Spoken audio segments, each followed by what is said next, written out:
Advisory. Some episodes of the 1836 podcast are not intended for all audiences, due to details that might be considered disturbing. Listener and viewer discretion is advised.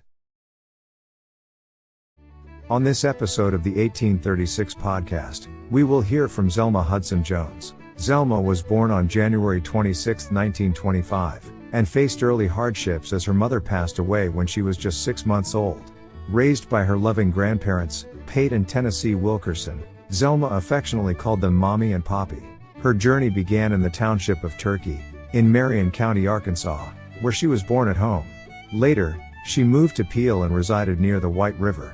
Transportation in her early years meant either walking or riding a horse, reflecting the resilience and resourcefulness that defined her life. During the summer, she and her family swam and bathed in the White River, before it was the Bull Shoals lake. She started her education at the Peel School before continuing her studies at the School of the Ozarks, where she eventually graduated. Growing up, she lived without electricity until her college years, and she holds the distinction of being believed to be the longest living graduate from the School of the Ozarks. Zelma went on to become a dedicated teacher near St. Louis, serving in the education field for an impressive 38 years until her retirement in 1986. This is her story. Well, I'm still a young lady. I'm only 98 years old, and I'll be 99 in January. I was born in Turkey, Arkansas, 1925. My father died when I was young. My mother and father both died, and I was raised by Pate and Tennessee Wilkerson. Now, my grandma's mommy never talked much about my mother. It seemed to bother her to talk about her. So I never did know a lot about my mother. But she died when I was 6 months old. Well, my mother's been gone 98 years. Mommy never would talk about her, so I really don't know much about my mother.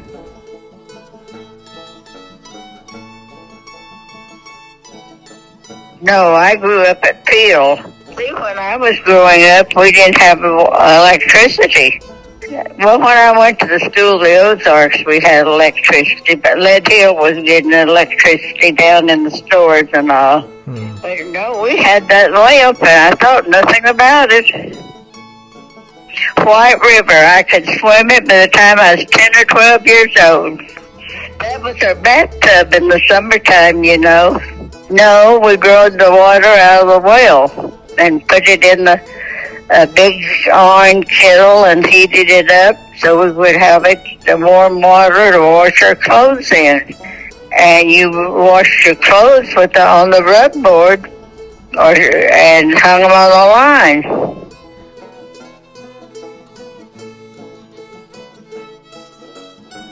But I milked the cows when I was pretty young. And not an awful lot of things that I have to do. The one thing I had to do was to go to school.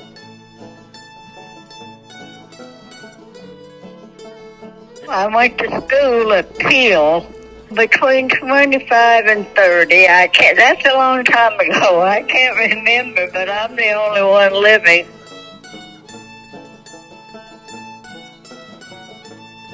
We had church once a month at Peel if we were lucky, and she lit that lantern and took us to this church and took us to parties and took us to dances.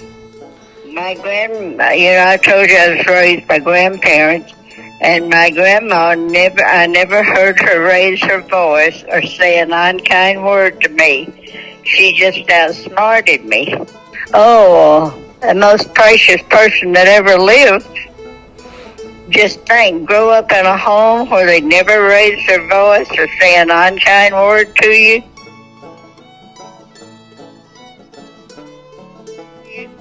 And she said she whipped me once. I was going out in their chicken yard, killing her little chickens, picking them up and squeezing them to death, put them down. And she said she had to do something to keep me out of the chicken yard before the old hens decided they'd take care of it. And they could really hurt me.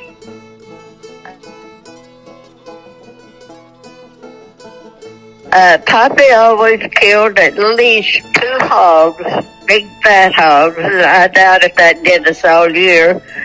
And Mommy canned from 200 to 250 quarts of fruit and vegetables that we had to open. But I'll tell you, you're going to laugh at this. We got without potatoes once. And Mommy wouldn't let us go to the store and get them on the credit. And Poppy was out taking care of some kind of business. That was Pate and Tennessee Wilkerson. And we were hungry. And there was meat hanging in the smokehouse. And there was at least 200 quarts of fruit and vegetables in the house. But I laughed at this. But we didn't have any taters, and we were hungry. I had very little out of the store, except the 4th of July. Mommy always made a big day out of the 4th of July. We went to the Let Hill picnic. And otherwise, I probably didn't get over 5 or 6 ice creams a year. Well, everybody came over to come up to Mommy and Papa's house. But we didn't get very much. Well, Papa and Mommy didn't go to town. You know, time Papa followed that mule all day with a turning plow or double shovel, he didn't want to go to town.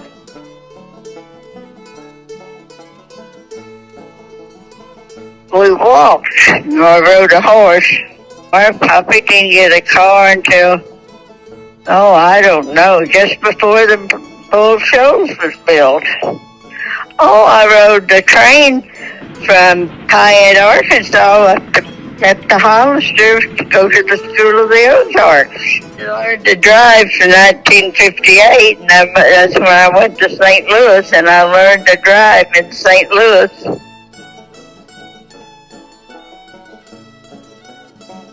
Then they moved the schoolhouse out, and then I went to it's a college of the Ozarks, but it was a high school when I went there.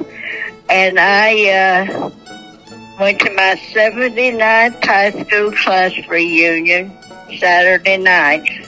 And I graduated from high school, and I'm going to brag on myself. I put myself through college as I had the money. 5 and 10 weeks at a time. Old people couldn't do that. Look, they were born in 1874.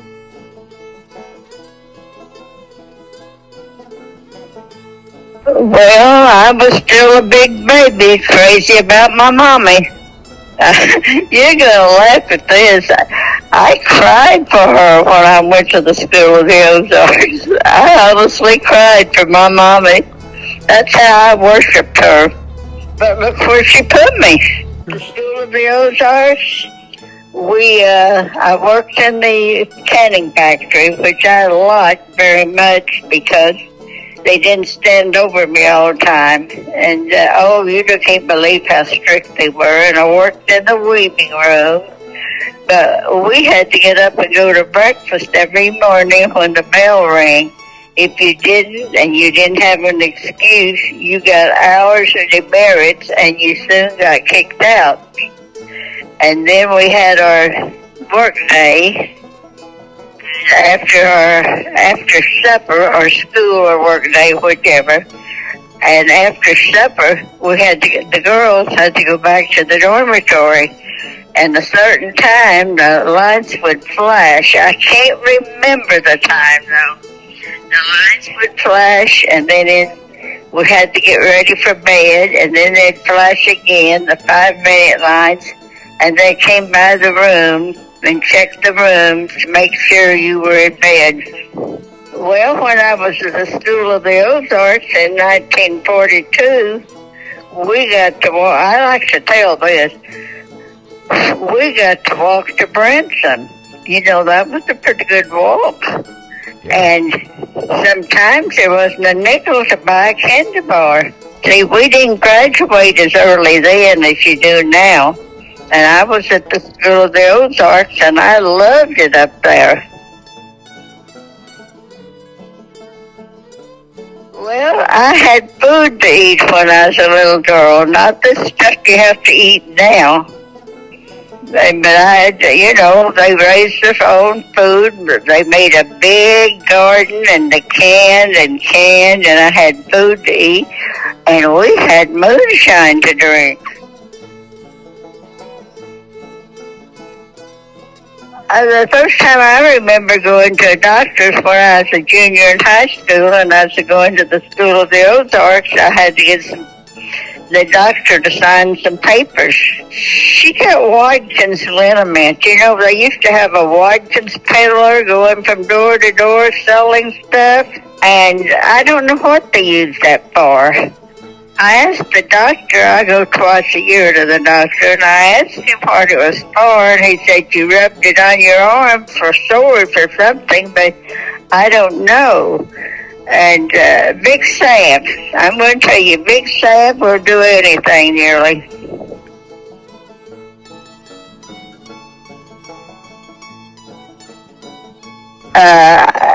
Teaching. I didn't get my master's, but I went up to St. Louis and at Arnold. I don't know if you've ever heard of that place or not, but I went up to Arnold. And, it was a big school to me. And because in the building where I was 6 second-grade teachers, and 6 first grade, and on up to 6th grade. And now we have over 11,000 in our school. Oh, yes. I was there 38 years. I had to enjoy it, or I couldn't have stayed there 38 years.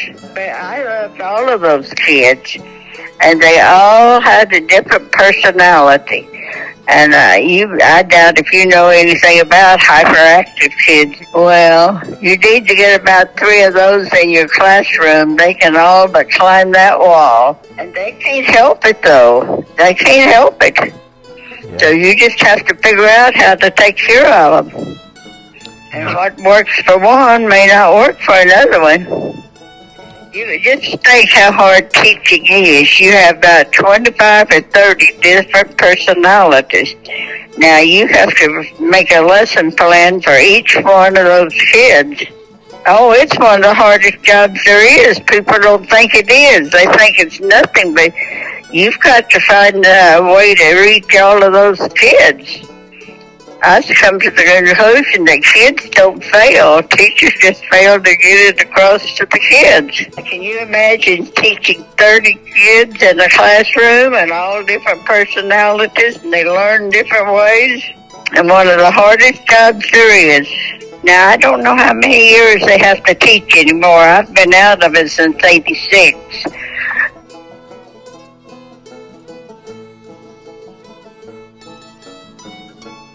Oh, I remember the measles and the whooping cough. Oh, I remember World War II. And then a lot of the young people were going into service.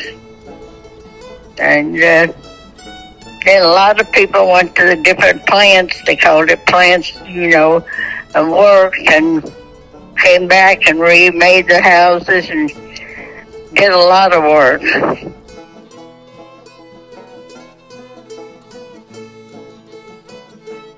Well, my grandmother, Tennessee Kimball, was the most precious woman that ever lived. No matter what she said, that was exactly right.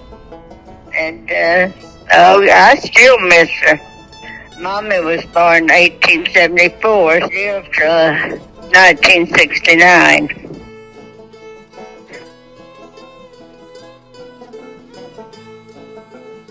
I don't know. I feel sorry for these kids that's growing up now. It's just not even safe to walk to Walmart, Barry. You know what I mean. There's so much shooting and going on and everything. It's just scary. But I try to tell them to go ahead and get an education and to go to college, because college is almost equal to what high school was years ago. if you had a high school education, then you were pretty well educated. And now you have to have a college degree to do about anything. Thank you to everyone who has tuned in to this episode of the 1836 podcast. We hope you found it informative and engaging. Please like, share, rate, and review. Leaving a good rating and review on your preferred podcast platform would also help us reach a wider audience. Be sure to tune in next time for another episode, as we continue to explore and uncover the roots and branches of Arkansas, and the fascinating history of the Ozarks.